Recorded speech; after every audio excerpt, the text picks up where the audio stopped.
talvez o Bruno Henrique tivesse a passada à frente, mas é um lance difícil pra caramba. Angulado ali para a câmara do impedimento, é possível que o Luiz Paulo estivesse dando condição novamente. E o segundo gol bonito, né? O segundo impedido. Aí fora os gols que o Flamengo perdeu ali. Teve um que o Gerson, sem goleiro, sem nada, o zagueiro tirou em cima da linha, a bola voltou pro Gerson. Teve o Flamengo... O Douglas Borges fez um baita jogo, o goleiro do Volta Redonda. Verdade. Muito bem. Vamos ouvir o Jorge Jesus falando depois da partida. Roda aí o depoimento do técnico rubro-negro. Sim, é verdade. Depois desta retoma, o nosso terceiro jogo, todos os 3 jogos um pouco muito parecidos uns com os outros. Claro que este jogo já nos obrigou a correr mais. Este adversário, o Volta Redonda, mais forte que as outras 2 equipas que nós jogámos nos outros 2 jogos. Mas mesmo assim, foi uma equipa só num sentido único, foi a equipa do Flamengo. Fizemos 2 golos, mais uma vez podíamos ter feito 4 ou 5. Os jogos quando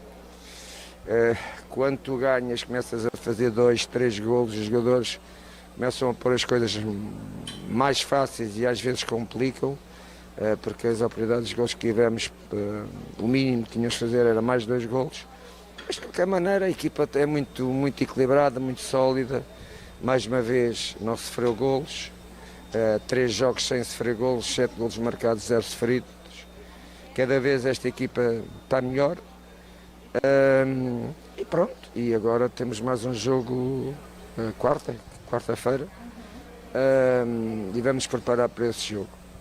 E mister, o senhor continua até invicto, inclusive no Maracanã, em relação ao Gabigol, ele que é o artilheiro do Flamengo na temporada e agora também é o líder de assistências, ou seja, uma característica que está melhorando muito nele também.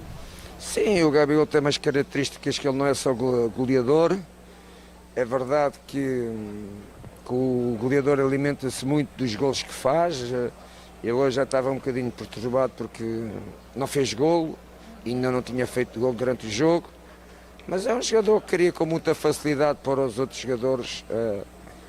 Nós temos jogadas muito bem trabalhadas e em qualquer momento vai aparecer linha de golo. Pode não ser golo, mas a oportunidade nós queremos com muita facilidade. E o que é que eu posso dizer mais? Posso dizer mais que esta equipa está muito bem, vai ter que parar outra vez para o interregno que vai haver.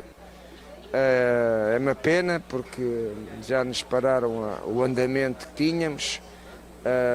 Vamos parar outra vez novamente, mas pronto, são situações que ninguém pode controlar, que é o caso da pandemia, e temos que saber obedecer e jogar com as regras do jogo.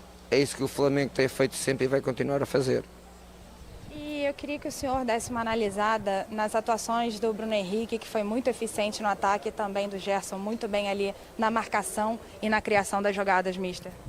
São 2 jogadores que são, como todos, são fundamentais na equipa, não é?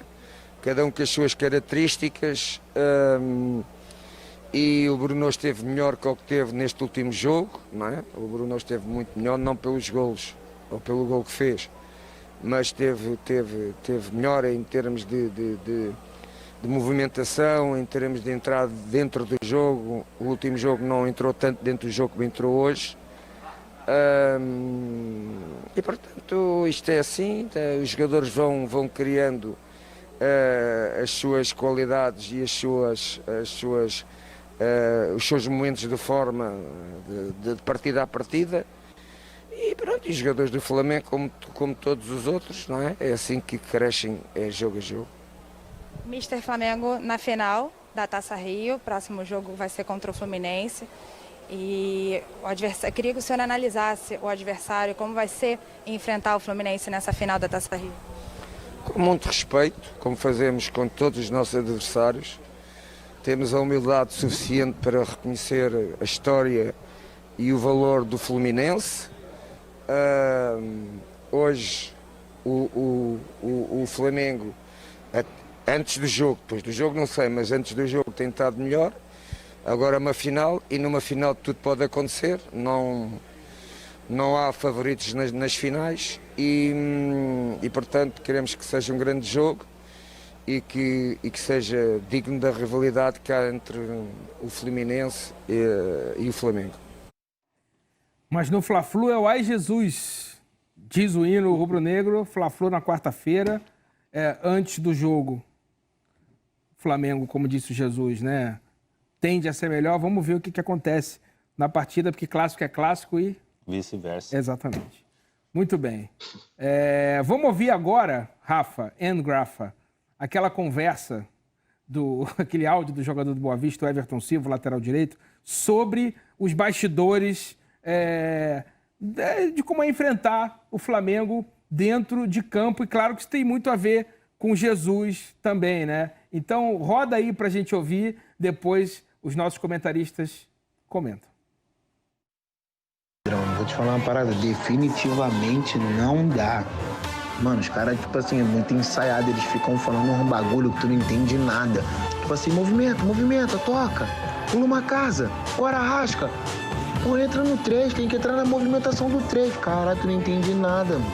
Pedrão, você é maluco, pô. Não tinha como nem respirar. Que time é aquele? Foi bem engraçado, né? O áudio do Everton, né? Isso. Mas a gente sabe, o jogador que passou aqui no Flamengo também, né? Se eu não me engano, mas passou aqui, né?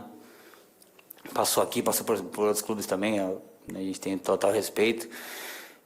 Ficou engraçado, né, ele falar, mas assim, é bom, um elogio desse positivo é sempre, né, claro, o elogio já é positivo, mas um elogio da forma que foi assim, né, e tudo que é positivo pra gente é bem-vindo. Foi bem engraçado, né, todo mundo, né, viralizou aí, mas é legal, a gente tenta sempre procurar deixar bem sair as nossas comunicações, mas as nossas falas é segredo de Estado, daqui não sai nada, não podemos falar nada sobre isso.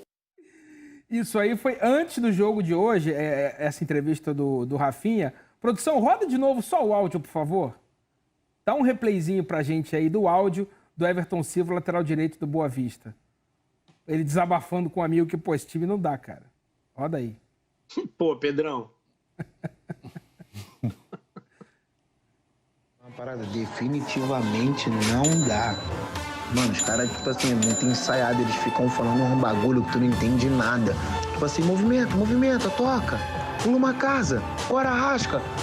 Pô, entra no 3, tem que entrar na movimentação do 3. Caralho, tu não entende nada, mano.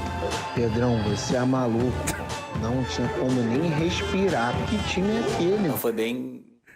Muito bom. Alguém tweetou, que eu não lembro quem foi. Tô esperando o funk ficar pronto com esse áudio aí. Botar a batida. Tum. Entra no 3. Ô, Grafa, você que jogou bola aqui, o que é pula uma casa? Ó, eu não tenho... É complicado eu falar, porque... Vai entregar o... entregar a coisa dos caras, mas eu acho que deve ser pular os setores do campo, né? Entra no 3. Não é o número 3, deve ser alguma combinação... Entra na movimentação do 3. Talvez deve ser o jogador número 3 que deve estar organizando a jogada, ou o número 3 do Flamengo mesmo, para não falar o nome. Eu quando jogava na Alemanha, eu e o Josué, a gente ficava no vestiário, aí quando a gente ia cornetar alguém, falar alguma coisa do jogador, a gente não falava o nome do cara, a gente falava o número. Às vezes pode ser isso daí, o número do cara. O Rodrigo Caio é o 3, o Rodrigo Caio que inicia a jogada. Entra na movimentação do 3, como é que vai ser? Jesus, eu não quero entregar o seu esquema aqui, não. Eu só tô eu só tô falando o que eu acho que seja. Longe de mim querer beneficiar os adversários, né? Mas mesmo assim tá difícil segurar vocês, mas... Fala, Rafa. O Everton Silva joga no setor do Arrascaeta, né? Ele até cita o Arrascaeta. Eu acho que essa movimentação, com jogadores diferentes, é a que aconteceu no gol hoje. É quando gera dúvida. A dupla de dentro, né? E o meia do lado oposto geram uma dúvida na dupla de zaga. E a gente viu como o camisa 3, o Heitor... Geralmente o 3 joga pelo lado direito, né? Da dupla de zaga. E quando o Heitor tem a dúvida gerada e se movimenta, aquele movimento do cara que vem do canto do campo, que é o Arrascaeta, geralmente, para infiltrar e receber essa bola no lugar de um dos zagueiros do adversário. Foi o que o Bruno Henrique fez hoje, né? Ele se movimentou, ele infiltrou para receber a bola em profundidade. Esse pulo uma casa é bem doido. Porque aí depende, né? O Grafa falou do saltar os setores do campo, né? Você imagina que na movimentação, e ela é muito bem coordenada, Flamengo é um time muito entrosado hoje. Eu consigo imaginar, por exemplo, jogadores que aglomeraram em um setor e algum outro indica, pula uma casa e vai para aquele espaço, para interpretar um novo espaço vazio, né? Para dar sequência com posicionamento em um outro setor do campo. Então, pula uma casa, passa desse espaço aqui e vai ocupar uma seguinte. Mas é bem difícil, assim. Pode e não deve ser só isso, né? Tem muito pode mais. Ser, faz sentido. O primeiro gol do Flamengo mesmo, a bola passa pelo Everton Ribeiro. Pode ter sido, pulou a casa do meio carro. A bola está aqui no lado esquerdo e já foi do lado direito para o Gabigol, que já toca de primeira. Pode ser isso também, a gente não sabe. Mas o X da questão, o grande mérito disso tudo é o Jesus tirar dos jogadores o melhor deles tecnicamente, mas para isso tudo dar certo, que vem dando certo no Flamengo, é a movimentação. É o jogador não ficar parado esperando a bola. Eu lembro ano passado que eu fiz um jogo do Flamengo contra o Cruzeiro, se eu não me engano, lá em BH. E o Jesus cobrava muito que o Vitinho estava jogando no lugar do Arrascaeta esse jogo. E o Vitinho não vinha buscar ela. Quando os laterais pegavam a bola, aquela bola pelo meio. O Vitinho não vinha buscar, o Arrascaeta também, ou era o Arrascaeta, não lembro se quem que era, não vinha buscar, e o Jesus cobrava muito. Olha o meio, olha o meio. E o Rafinha, quando pegava a bola, ele ficava sem opção. Ele olhava para o lado e não tinha ninguém para receber no meio. Então, ou seja, essa movimentação de jogadores do Flamengo que fazem toda a diferença, que deixa os caras com a cabeça, igual o Everton falou lá. Pô, não dá para entender que os caras... A movimentação. Fala. Quando a gente mostrou o Autuori e o Odair falando, lá ainda falando de Botafogo e Fluminense, eu acho que tem dois exemplos que vão um pouco nesse caminho do que são as casas, né? Tem vários times, enfim, para explicação, para uma ocupação racional do espaço de jogo, você divide, cada treinador tem o seu método, enfim, o jogo em quadrantes, né? Você retalha o campo inteiro, em corredores e em alturas.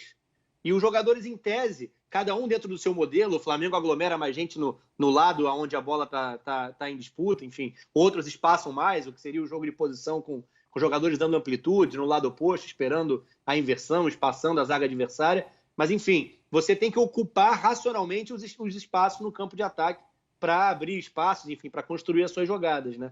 E aí, em tese, os jogadores do Flamengo já podem estar tão ambientados a essa ideia que... Pessoal, olha só, nos últimos 14 dias eu fiz mais de 70 mil reais em vendas na Hotmart. Na Monetize, no mês, eu fiz mais de 200 mil em vendas. Eu quero te ensinar como que eu faço isso. Quer aprender comigo, assim como os meus mais de 100 mil alunos? Então clica no link na descrição desse vídeo que eu vou te ensinar exatamente como que eu faço.